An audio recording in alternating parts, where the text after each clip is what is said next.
හැම ගැහැණු ළමයෙක්ම මාත් එක්ක එකඟ වෙයි. ගැහැණු ළමයෙක් විදිහට අපි හරිම කැමතියි ආදරෙයි පිරිමි ළමයින් ආදරෙන් ඉන්නවා දකින්න.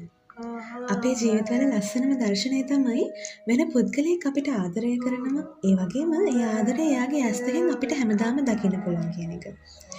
ඒ නිසානේ කියන්නේ ලෝකේ තියෙන ලස්සනම දේවල් එක පැත්තක ඒතර අපිට ආදරය කරන ආදරේ ඉන්නකොට ඒකේ දීප්තිය වෙනම එකක්. පිරිමි ළමයින් බොහෝ වෙලාවට ආදරය විසින් වෙනස් කරනවා. ඉතින් එක කාලයකදී පිරිමි ළමයෙක්ගේ සිට පිරිමියෙක් වන තෙක් ආදරය හිතෙන් වැඩි වෙනවා. එක කාලයක හරි දරුණු පිරිමි ළමයෙක්ව සිටි ඔහු පිරිමියෙක් වෙන විට කොයිතරම්නම් වෙනස් වෙනවද? කලින් කිසිම විදිහකට අන් අයට හා දේවල් වලට අවධානය නොදෙන කෙනා එක පාරටම වගකීම් සහිත පුද්ගලයෙක් බවට පත් වෙනවා.